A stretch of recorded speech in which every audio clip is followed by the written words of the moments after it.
masinip din, no? This area. Over the years na nila prone to. So, imagine may building ka pa dyan, kahit na prone to.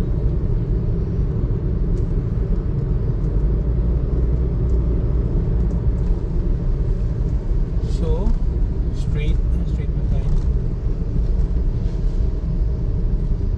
Sidake. Sidake, Ukon Valley.